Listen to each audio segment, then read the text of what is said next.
In this episode of The Retirement Spy, the spy talks with Hal Boyd, who shares his inspiring experience of cooking on the Big Green Egg and coming out of retirement to work there. We discuss the unique following of eggheads who share unique experiences and events on social media.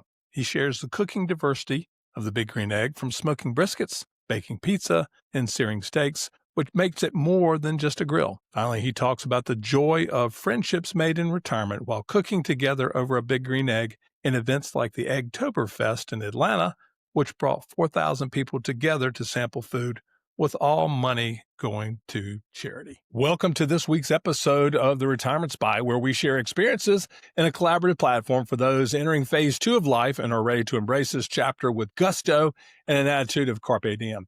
You can find out more about us at www.theretirementspy.com or send us ideas and topics to info@theretirementspy.com.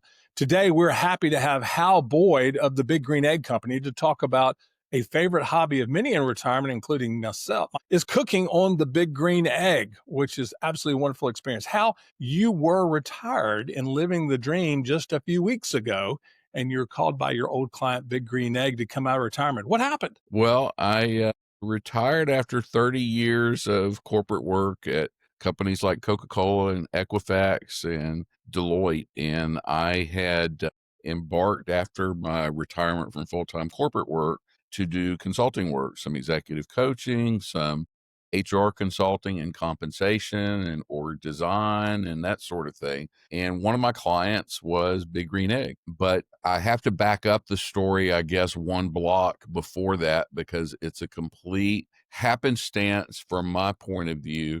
And my pastor had a different point of view, where I'll close the story. But my next door neighbor, who is a really good friend, was interested in making a job change. And he's an innovation guy. He's a research and development guy. He's got over 100 patents. And Big Green Egg was looking for a new head of product. And I was like, oh my gosh, this is the perfect job for him. He's an egghead. He's got all these patents. He's creative.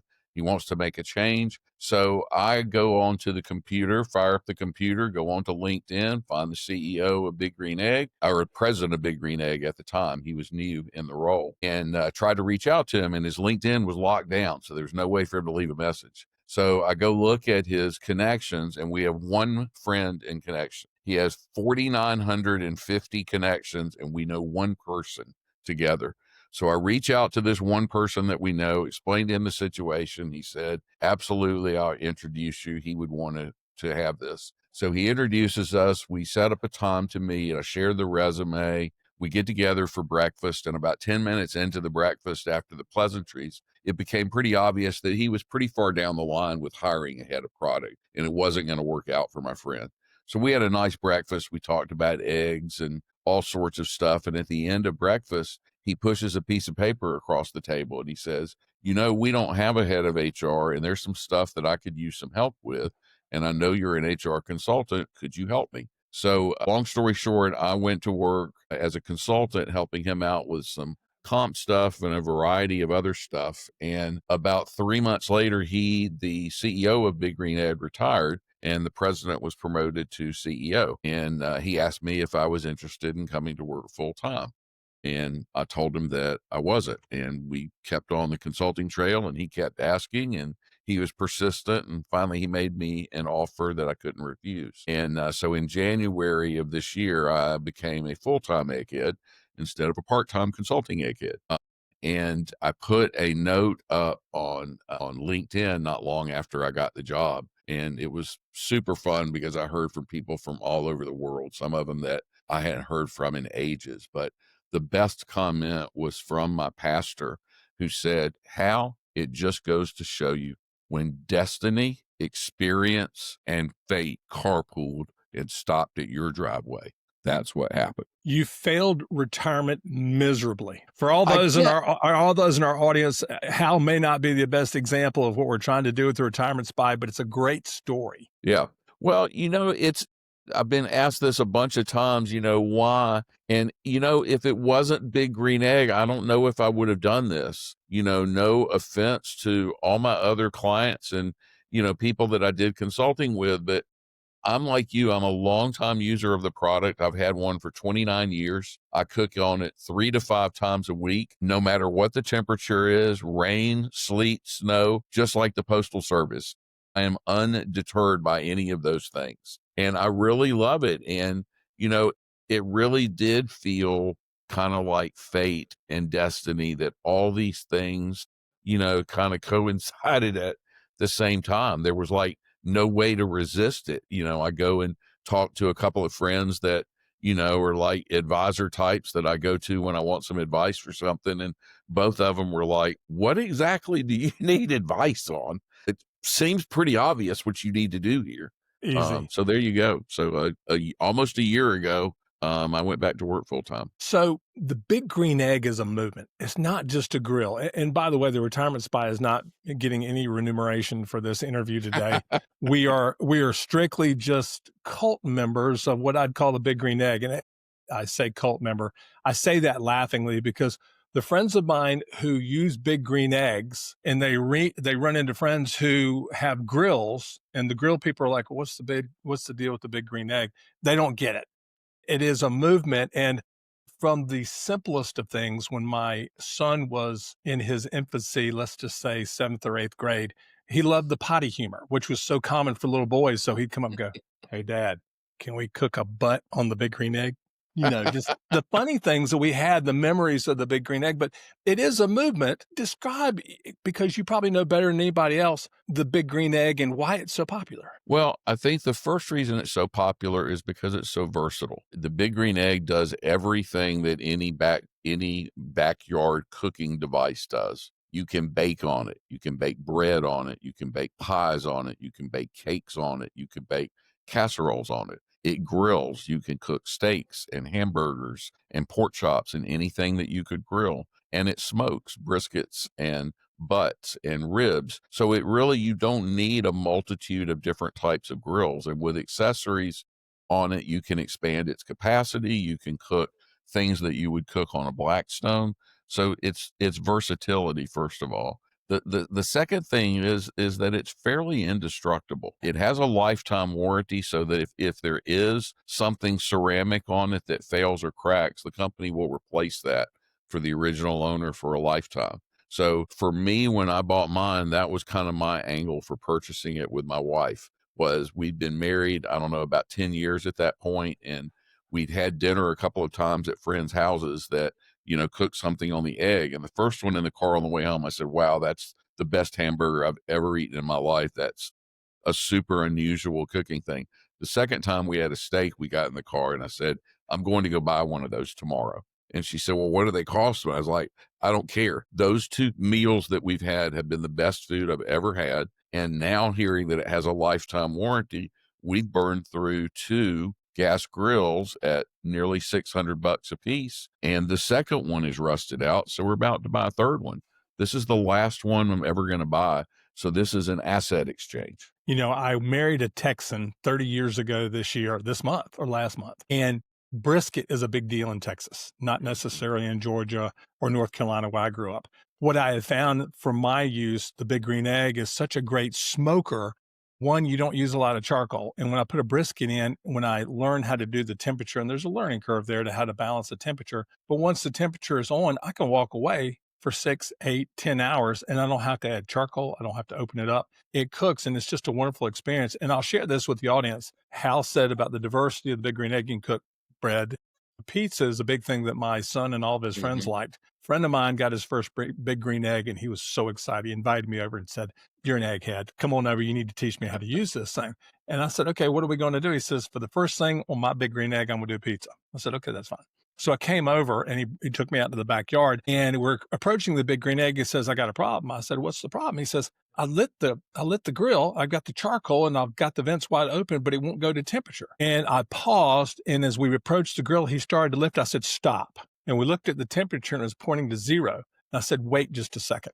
we do what we call burping the big green egg. It had cycled all the way around to over 850 degrees on the big green egg. He had broken the pizza plate that was in there. So this is for first time users. If you want to sear a steak, you want to cook pizza, which is ideally at 850 degrees, I guess, it's amazing how hot that big green egg is. And it's Yep. amazing what it can do. Yep. And the burping is really, really important. Really important. Everybody that has an egg has forgotten once, and usually you will get a mark on your arm that will help you remember it for the rest of the time you have ownership. Eyebrows. A bad marker gets to your head. A normal marker only catches your hand and your wrist. But there are folks who I know who have lost eyebrows and eyelashes and the front part of their hair by not burping. So tell me about the history of the Big Green Egg. I remember years ago when it was located on Buford Highway. It's a ceramic Komodo Asian cooker. Where did the concept of the Big Green Egg come from, and why is it called the Big Green Egg? Sure. So, as a cooking vessel, Kamado grills are about 8,000 years old. They come from Asia, and the Big Green Egg as a company was founded here in Atlanta in 1974.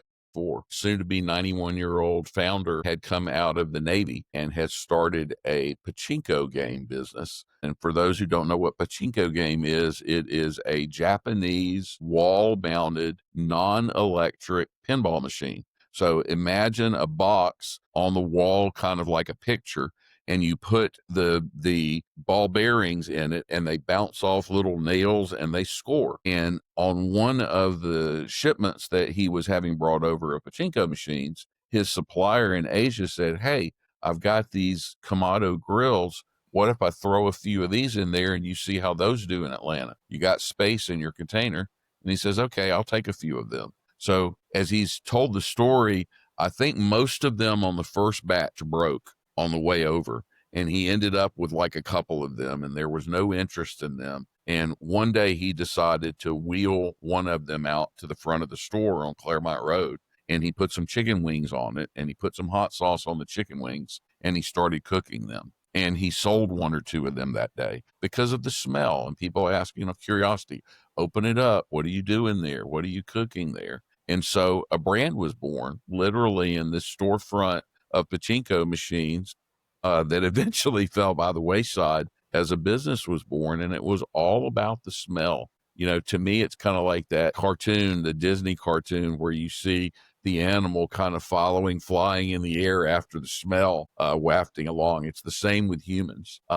It's called a Big Green Egg because in the beginning, he used to advertise a little 3-inch by 3-inch block on page 3 of the sports section. And that was the marketing strategy of the company. It was a 3x3 ad, and the AJC sales guy had come by and said, "Okay, what are we going to put in your ad? Okay, well, what are you going to call it?" And he said, "I'm going to call it Big Green Egg." He liked green. It looked like an egg. And it was as simple as that.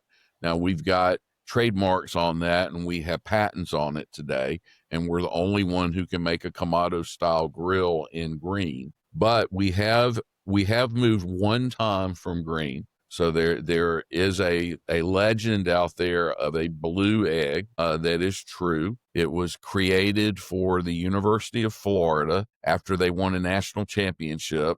There was an alumnus that had some connection to Ed, and he talked Ed into making some number of these blue ones. And I should ask Ed exactly the next time I see him what the number is, because I've heard variances in the hundreds, but I think there were only about 100 or 200. There were not very many of them made, and they were distributed out to alumnus through this guy that got him to do it.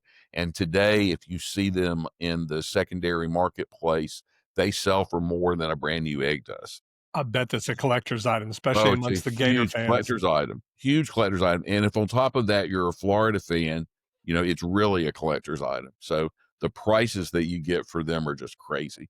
But all the other eggs have always been made in green. So it's interesting. In the last podcast that was released last week, we had our guest, Doug Bryant, who's with Sherlock Wines, and he was talking about wine is a great connector to bring people together. You used the exact same expression when we were talking a week or so ago, The Big Green Egg is a connector. And I say that because when you're on the Big Green Egg, it's an assembly of people that's fun to have around. When you have the guys coming over for a barbecue, you're smoking a Boston butt, when you're smoking a brisket, it's a connector in a lot of different ways, right? Oh, it absolutely is a connector, and it's such a connector that it's a part of our corporate mission. And our corporate mission is to gather friends, family, and neighbors around a live fire and cook for them, because we believe that cooking is an act of love. And so lighting the grill and the smell of what you're cooking on the grill, or even when you light it, the smoke. My grill is on the front of my deck facing the driveway. So when neighbors walk by my house, they can smell it. And it's, if I haven't seen a neighbor in a while, if I light the egg, they're coming down the driveway because they want to know what I'm cooking. We'll end up having a beer. We'll end up talking. They may even come over as a guest for dinner that night. But the other part of the story of how I came to Big Green Egg and came out of a retirement, there's a part two to the story as well that my boss, the CEO of Big Green Egg, would tell if he was sitting here. And he would say that the real reason that he wanted to meet me was how my friend introduced him. So I retired about a year before the pandemic, and the year before the pandemic, I had a classic, typical year of retirement of lots of travel and lots of things I wanted to do around the house that had been put off, and people I wanted to see, etc. But then the pandemic came, and the pandemic shut down all of the social aspects of that. And we couldn't go out to eat. We couldn't see our friends. We couldn't go anywhere. And a good friend of mine had two children that were in residency for medical school at the time at Grady. And we ended up talking on Facebook, and then we got on the phone and caught up. And she shared with me that both of them were in Emory. And I said, well, what are they doing for meals? Because I knew that I'd just seen on the news that the municipal market had shut down and all these restaurants had shut down around it. And she said, well, it's funny you asked that, Hal. There's really nowhere for them to go eat other than to walk over to Georgia State. And their entire meal break is about the time that it would take to walk there and go back. So she said, what they end up doing now that the cafeteria is shut down, because the hospital didn't want people congregating together at a table, is, people have donated all sorts of shelf-stable stuff, and they're eating salty snacks and sweet snacks. And I said, well, what would they think about me making a bunch of pulled pork sandwiches and bringing them down there? I said, I can individually package them so they stay warm. I can put them in a Ziploc bag so they can stick them in their pocket and just go be able to eat it whenever they can. She's like, oh, that would be terrific.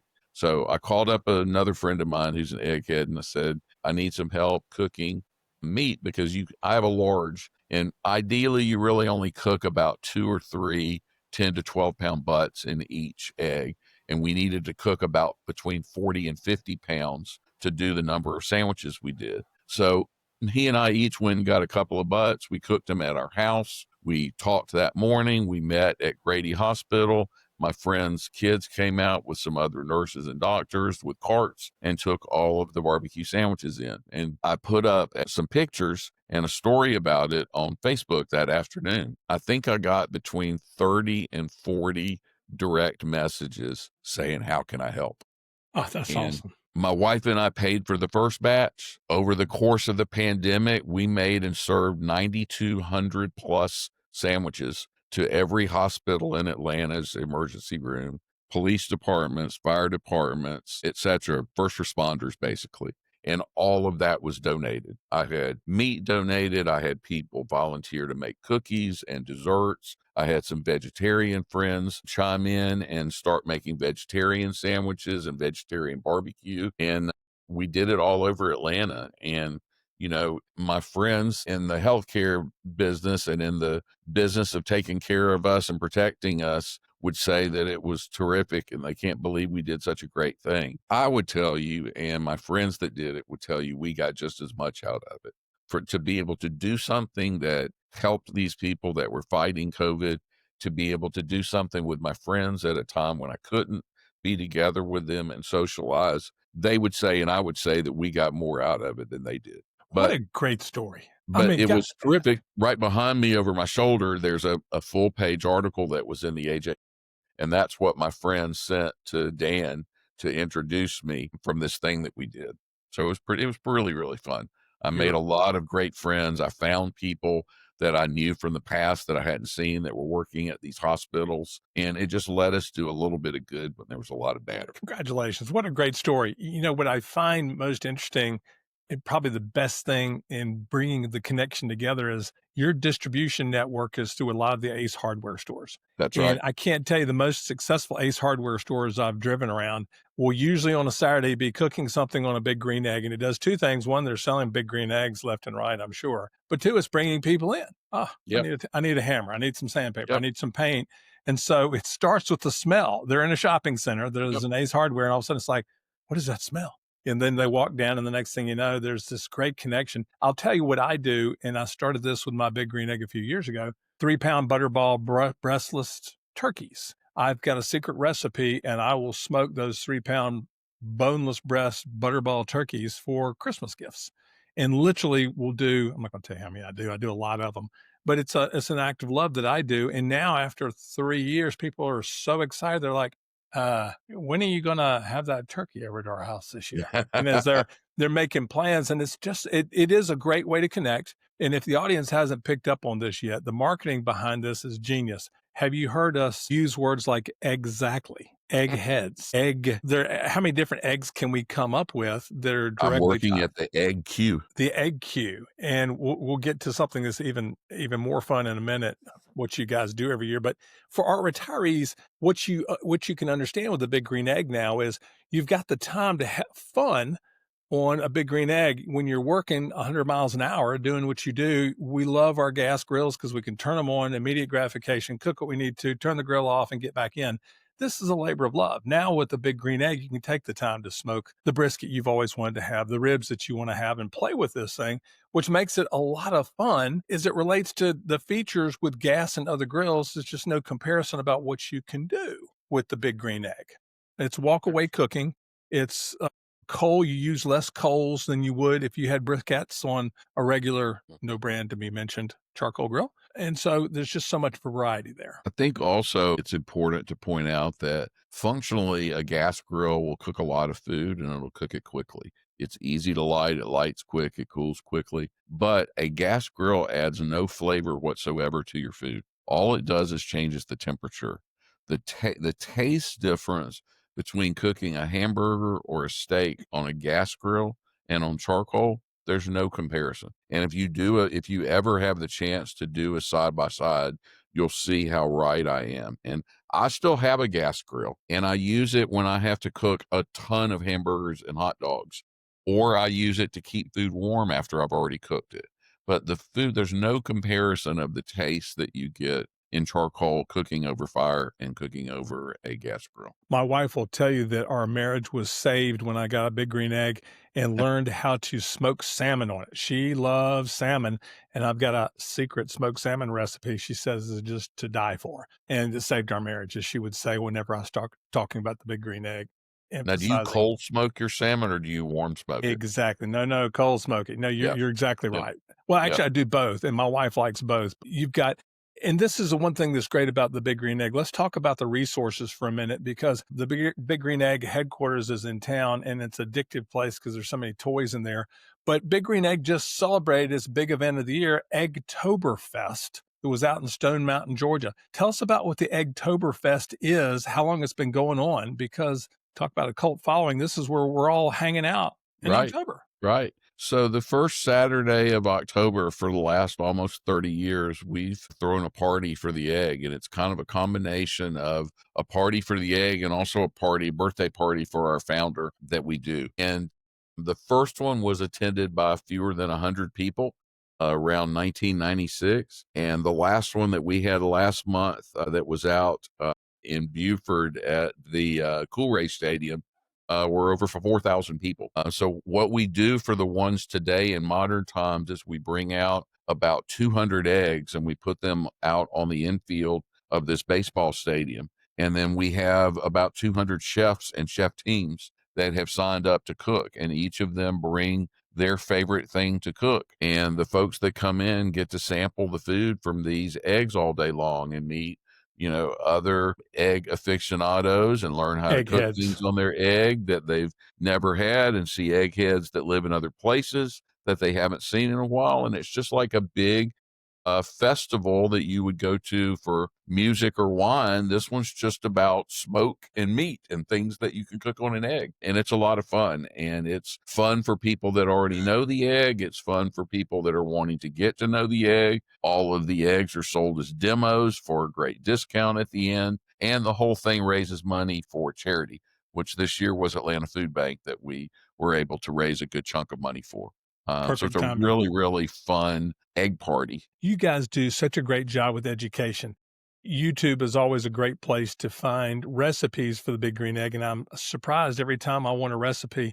There are hundreds, thousands of people uploading videos about how to cook their favorite Big Green Egg item or tips and traps. You at headquarters have a great cooking kitchen. My wife and I have had 2 date nights there. It's been a long time, and I'd like you to talk about it. But literally have an evening at Big Green Egg with a scheduled event to learn how to cook on the Big Green Egg. But it's a great date night where they will teach you and you can pick the theme: seafood, smoking, steaks, whatever you want to do. We actually went with a interesting night where they had a whole bunch of Big Green Eggs set up, and it was a smorgasbord. It was a mystery cook. So Oh, under each fun. Big Green Egg was a different item you had to learn how to cook. One was pizza. My wife and I had the shrimp and scallops was under one Big Green Egg. Someone else had steak, someone had burgers. And we, with the help of the Big Green Egg staff, cooked for the evening as a date night. And then we brought it all back together in the kitchen. And we actually just had sampling plates of all the different things that the couples had cooked. And it was just a wonderful date night for all of us and looking for fun things to do with our wives. It's just a great thing to do. Tell me We how y'all do. are doing that now. Yeah, we do. We have at our headquarters, which are right off 85 and near 285, we have our headquarters. And then on the front of our headquarters, we also have a retail store that sells all our different sizes of eggs and all our accessories. And then we have a culinary center.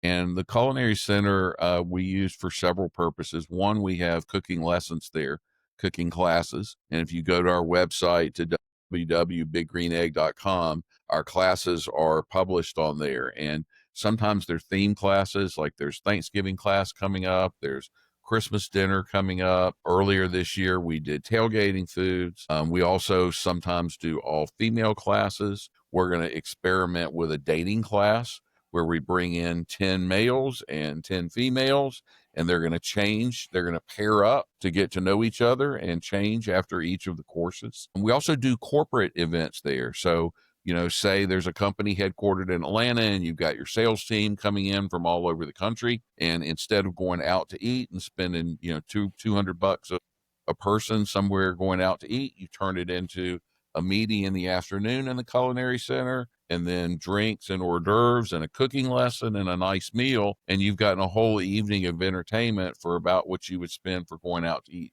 at an expensive restaurant. And the retail store is open during that. And so inevitably someone in the group usually buys an egg, they get sold. But it's a lot of fun, and it allows you to expand your skills and bring other people into it. It's such a fun event, and it's just, as I say, a fun culture to be a part of the Big Green Egg.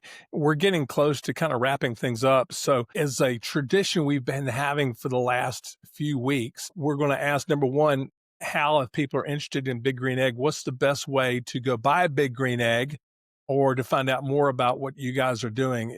Your distribution network, and there's headquarters. Is there a difference between going through the distribution network, headquarters? How does that work if they wanted to buy stuff? Sure. Most any Ace Hardware sells ours. Not every Ace Hardware store does, but most of them do. Our retail store is also open Tuesday through Saturday, and it sells everything that we sell as well. And that's where the cooking lessons are offered. And then you can also buy any of the accessories online through our website as well. Did you hear that? Egg accessories? Did everybody get them? So I'm going to ask the question. The Retirement Spy's purpose is to try to encourage people who are ready for retirement to approach it methodically with the ability to plan a 40-hour week. And with that, we try to host some podcast activities about fun things to do to consider in retirement so we can pull you out of retirement and help you plan to have fun things like cooking on the Big Green Egg. With that in mind, we always want to be conscious that our time on this earth isn't forever. So I ask this of my hosts, and it's So it's a question we're going to continue to ask because we want the audience to be focused on this. When do you think you'll celebrate your last birthday? Well, I guess nobody knows that but me and the Lord, right? But my father died at 74 and my mom is in her 80s. So I hope that I'm at least somewhere in between the two. But in my mind, I figure I'm going to make it till 80. I hope. With that in perspective, the reason we ask the question is for all of us when we're thinking about retirement and when we want to retire, if you kind of had a chance to think about that, maybe you retire sooner than you would, or maybe you retire later, but it's a part of the purposeful questioning that we want. If you enjoyed this podcast today, please hit the subscribe button below or send us information and ideas so we can host you, your company, or other things on our podcast. Hal, thank you so much for your time today. Everything just worked out exactly like I thought they would. Egg on, y'all.